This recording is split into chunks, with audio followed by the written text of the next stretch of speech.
नमस्कार दोस्तों, मैं अनुज आप सभी का स्वागत करता हूं अपने YouTube channel achieve your goal पे। साथियों, कैसे हैं आप लोग? उम्मीद करता हूं अच्छे होंगे। आज की क्लास में हम लोग बात करेंगे वैदिक सभ्यता के बारे में। तो शुरू करने से पहले आप लोगों से गुजारिश है कि वीडियो को अंत तक देखिए और पसंद आए तो लाइक सब्सक्राइब जरूर करिए। तो आइए शुरू करते हैं वैदिक सभ्यता। तो सबसे पहले हम जान लेते हैं कि वैदिक सभ्यता की शुरुआत कहाँ से हुई। तो सिंधु घाटी सभ्यता के पतन के पश्चात भारत में जिस नवीन सभ्यता का विकास हुआ उसे वैदिक सभ्यता या आर्य सभ्यता के नाम से जाना गया। इसका कालखंड जो है ये 1500 बीसी से लेकर 600 बीसी तक का माना जाता है। भारतीय इतिहास में 1500 बीसी से लेकर 600 बीसी तक के कालखंड को वैदिक सभ्यता की संज्ञा दी जाती है। अब इसको दो कालखंडों में विभाजित किया गया है। पहला ऋग्वैदिक काल, ऋग्वैदिक काल, और दूसरा उत्तर वैदिक काल, उत्तर वैदिक काल। ऋग्वैदिक काल जो है ये 1500 बीसी से 1000 बीसी तक माना जाता है। और इसके बाद उत्तर वैदिक काल जो है वो 1000 बीसी से 600 बीसी, 1000 बीसी से 600 बीसी तक माना जाता है। ये ऋग्वैदिक काल विभाजन है। और इसके बाद हम बात कर लेते हैं इसके संस्थापक के बारे में कि वैदिक सभ्यता किनके द्वारा निर्मित थी। तो वैदिक सभ्यता मुख्य रूप से आर्यों द्वारा निर्मित सभ्यता थी। आर्यों द्वारा निर्मित सभ्यता थी। आर्य शब्द संस्कृत भाषा का शब्द है जिसका अर्थ श्रेष्ठ या कुलीन होता है। आर्य का अर्थ श्रेष्ठ या कुलीन होता है। आर्यों की भाषा जो थी वो संस्कृत थी। आर्यों की भाषा संस्कृत थी और इनके द्वारा विकसित की गई सभ्यता पूर्ण रूप से ग्रामीण सभ्यता थी। आर्यों द्वारा विकसित सभ्यता ग्रामीण सभ्यता थी। आर्य के संबंध में सबसे पहले हमें जो जानकारी मिलती है वो ऋग्वेद से मिलती है। और ऋग्वेद में आर्य शब्द का 36 बार उल्लेख मिलता है। 36 बार उल्लेख ऋग्वेद में है। किसका? आर्य शब्द का। अब इसके बाद हम जान लेते हैं आर्यों के मूल निवास के बारे में, क्योंकि ये भारत के मूल निवासी तो थे नहीं, भारत के बाहर से आके भारत में बसे हुए थे। तो इसके संबंध में विद्वानों ने अपने अलग अलग मत दिए हैं, जिनमें से कुछ प्रमुख हैं आपकी परीक्षा की दृष्टि से, उनके बारे में जान लेते हैं। तो सबसे पहले और सबसे चर्चित जो है वो है मैक्समूलर का। मैक्समूलर के अनुसार या मैक्समूलर के द्वारा दिया गया जो मत है वही प्रचलित है। मैक्समूलर ने आर्यों को मध्य एशिया का निवासी माना। मध्य एशिया। एक भारतीय विद्वान है बाल गंगाधर तिलक। इनके बारे में पूछा जाता है, बाल गंगाधर तिलक, कि बाल गंगाधर के तिलक के अनुसार आर्य मूल रूप से कहाँ के निवासी थे। बाल गंगाधर तिलक। तो बाल गंगाधर तिलक ने आर्यों को आर्कटिक प्रदेश का मूल निवासी बताया। आर्कटिक प्रदेश मतलब उत्तरी ध्रुव, उत्तरी ध्रुव, उत्तरी ध्रुव को ही आर्कटिक प्रदेश कहा जाता है। भारत के ही एक अन्य विद्वान है डॉक्टर संपूर्णानंद। संपूर्णानंद ने आर्यों का मूल निवास स्थान जो है वो यूरेशिया को माना। तो ये इनसे क्वेश्चन ऐसे बनते हैं कि जैसे बाल गंगाधर तिलक के अनुसार आर्य मूल रूप से कहाँ के निवासी थे, या संपूर्णानंद के अनुसार आर्य मूल रूप से कहाँ के निवासी थे। तो इस टाइप के क्वेश्चन बनते हैं। इसमें सबसे इम्पोर्टेंट जो है आपका ये मैक्समूलर का है, जो मध्य एशिया से आर्यों का मूल निवास बताए हैं। और इसके बाद हम बात कर लेते हैं वेदों की, क्योंकि वैदिक सभ्यता जो है, वैदिक शब्द वेद से बना है। वैदिक शब्द वेद से बना है। और वेद विद धातु से बना है जिसका अर्थ होता है ज्ञान। वेद विद धातु से बना है जिसका अर्थ होता है ज्ञान। अब वेदों को समझने के लिए या वेदों को समझने की सहायता करने के लिए वेदांगों की रचना की गई, 6 वेदांगों की रचना की गई। उनके बारे में जान लेते हैं कि 6 वेदांग कौन से हैं। वेदांग तो शिक्षा, व्याकरण, कल्प, निरुक्त,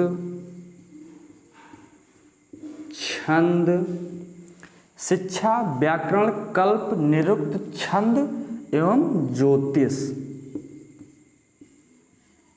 ये आपके 6 वेदांग हैं जो वेदों की सहायता के लिए बनाए गए हैं। अब जान लेते हैं वेदों की संख्या के बारे में। तो वेद कुल 4 हैं। सबसे प्राचीन वेद ऋग्वेद है और सबसे नया वेद अथर्ववेद को माना जाता है। इसके संकलनकर्ता जो हैं महर्षि कृष्ण द्वैपायन हैं और इनका उपनाम वेद व्यास है। महर्षि कृष्ण द्वैपायन का उपनाम वेद व्यास है। अब हम चारों वेदों के बारे में थोड़ा डिटेल से पढ़ लेते हैं और इनसे बनने वाले ऑब्जेक्टिव के बारे में चर्चा कर लेते हैं। तो सबसे पहले हम बात करेंगे ऋग्वेद के बारे में और उनसे जुड़े प्रश्नों के बारे में। तो देख लेते हैं ऋग्वेद।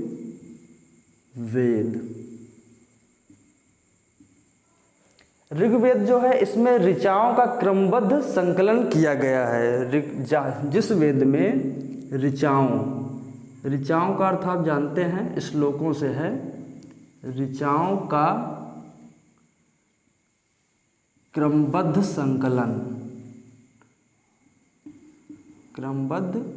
संकलन ऋग्वेद में किया गया है। इसमें 10 मंडल, ऋग्वेद में 10 मंडल, 10 मंडल अर्थात मंडल से आसे अध्याय, 10 अध्याय, 1028 सूक्ति, 10 मंडल, 1028 सूक्ति तथा 10,462 ऋचाओं का अर्थ है श्लोक, अर्थात 10,462 श्लोक इसमें संग्रहित है ऋग्वेद में।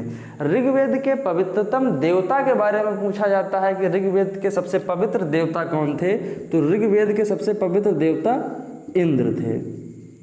इंद्र का उल्लेख ऋग्वेद में 250 बार हुआ है, 250 बार।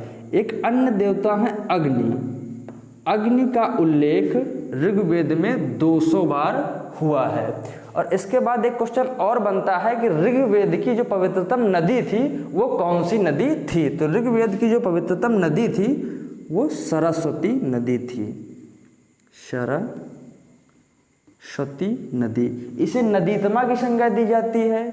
नदीतमा, नदीतमा का अर्थ होता है नदियों में श्रेष्ठ, नदियों में श्रेष्ठ। और इसके बाद हम बात कर लेते हैं इसके तीसरे मंडल के बारे में। एक क्वेश्चन बनता है कि गायत्री मंत्र का उल्लेख ऋग्वेद के किस मंडल में है या किसके द्वारा रचा गया है और किस देवता के संबंध में है। तो गायत्री मंत्र का उल्लेख ऋग्वेद के तीसरे मंडल में है, ऋग्वेद के तीसरे मंडल में। इसके रचयिता जो हैं या इसके लिखने वाले जो हैं वो हैं विश्वामित्र। विश्वामित्र द्वारा रचित है गायत्री मंत्र। और ये किसके उपासना के लिए है। तो ये सूर्य से संबंधित ये गायत्री मंत्र है। अब चतुस्वर्ण, एक क्वेश्चन और बनता है कि चतुस्वर्ण का उल्लेख सर्वप्रथम कहाँ से मिलता है। चतुस्वर्ण मतलब 4 वर्ण, ब्राह्मण, क्षत्रिय, वैश्य और शूद्र। तो चतुस्वर्ण का जो उल्लेख सर्वप्रथम हमें मिलता है वो ऋग्वेद के 10वें मंडल से मिलता है, ऋग्वेद के 10वें मंडल से मिलता है, जिसमें ये कहा गया है कि 4 वर्ण प्रोक्ता ब्राह्मण, क्षत्रिय, वैश्य और शूद्र क्रमशः ब्रह्मा के मुख, भुजा, जंघा एवं चरण से उत्पन्न माने जाते हैं। इसके बाद एक अन्य क्वेश्चन है, एक अन्य फैक्ट है इसके पाठकर्ता और इसके उपवेद के बारे में। तो ऋग्वेद के पाठकर्ता को, जो इसको पढ़ने वाले होते हैं, उनको कहते हैं होत्री। और इसका उपवेद है एक उपवेद, जिसे आयुर्वेद के नाम से जाना जाता है या आयुर्वेद कहा जाता है। ऋग्वेद का उपवेद आयुर्वेद है। ये ऋग्वेद से जुड़े कुछ बेसिक पॉइंट थे। इसके बाद हम बात कर लेते हैं अगले वेद यजुर्वेद के बारे में। आइए देखते हैं यजुर्वेद।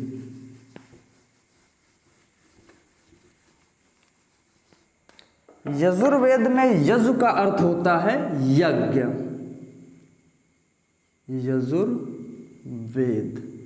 यजुर्वेद में यजु का अर्थ होता है यज्ञ, अर्थात जिस वेद में यज्ञ से संबंधित मंत्रों का उल्लेख मिलता है या यज्ञ से संबंधित मंत्रों का संग्रहण किया गया है, उसे यजुर्वेद कहा जाता है। अब बात कर लेते हैं इसके पाठकर्ता के बारे में कि इसके पाठकर्ता को क्या कहा जाता है। तो यजुर्वेद के पाठकर्ता को अथर्व कहा जाता है। अथर्व पाठकर्ता अथर्व है, और इसका एक उपवेद है जिसे धनुर्वेद कहा जाता है। यजुर्वेद का उपवेद है उपवेद धनुर्वेद।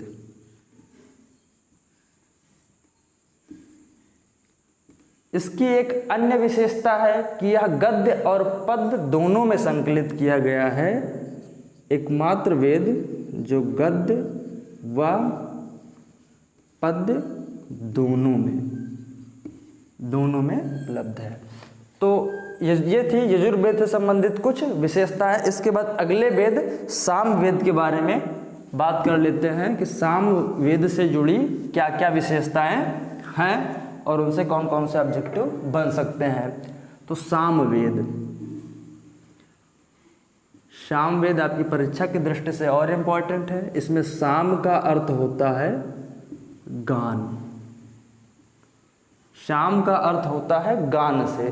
सर्वप्रथम 7 सुरों का उल्लेख, 7 सुर जो हैं आपके सा, रे, गा, मा, पा, दा, नी, ये जो 7 स्वर हैं, 7 सुरों का सर्वप्रथम उल्लेख जो मिलता है हमें, ये सामवेद से ही मिलता है।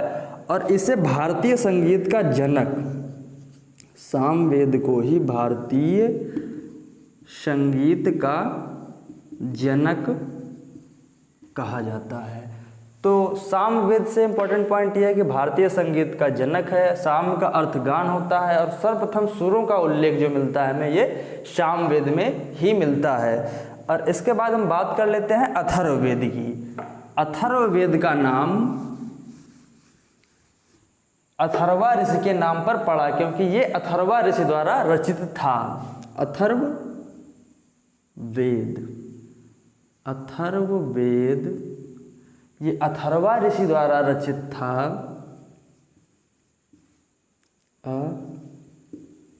अथर्वा ऋषि, इन्हीं के नाम पर इसका नाम अथर्ववेद पड़ा। अब इस वेद में जादू टोना, भूत प्रेत,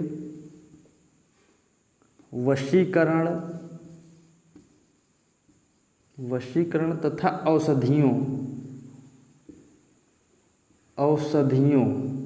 औषधियों से संबंधित मंत्रों का उल्लेख जो मिलता है, औषधियों से संबंधित मंत्रों का संग्रह जो मिलता है वो अथर्ववेद में मिलता है। अब बात कर लेते हैं इसके पाठकर्ता और इसके उपवेद के बारे में कि इस अथर्ववेद के पाठकर्ता कौन थे और इसका उपवेद क्या है। तो अथर्ववेद के पाठकर्ता को कहते हैं ब्रह्म और इसका जो उपवेद है वो शिल्प वेद है। अथर्ववेद का उपवेद जो शिल्प वेद के नाम से जाना जाता है।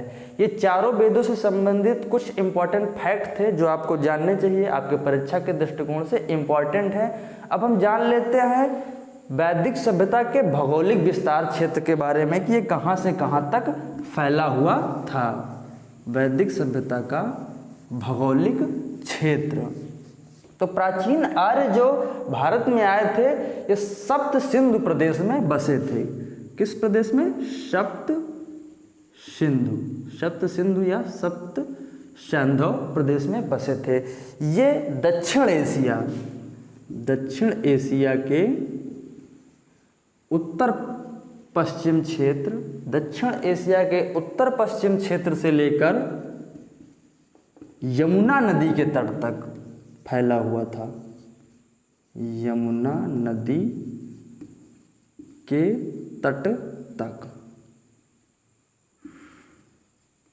मतलब दक्षिण एशिया के उत्तर पश्चिम क्षेत्र से यमुना नदी के तट तक फैले हुए भाग को सप्त सिंधु प्रदेश कहा जाता था और आर्य सर्वप्रथम यहीं आके बसे थे भारत में। अब सप्त सिंधु का अर्थ होता है 7 नदियों का समूह। 7 नदियों का समूह। अब इन 7 नदियों के बारे में जान लेते हैं। इन 7 नदियों के नाम से रिलेटेड पूछा जाता है क्वेश्चन आपके पेपर में, जैसे कि नदी का आधुनिक नाम और प्राचीन नाम क्या है। तो सबसे पहले जान लेते हैं ये 7 नदियाँ कौन सी हैं। तो 7 नदियों सर्वप्रथम है सिंधु, सतलज, रावी, चिनाब, झेलम,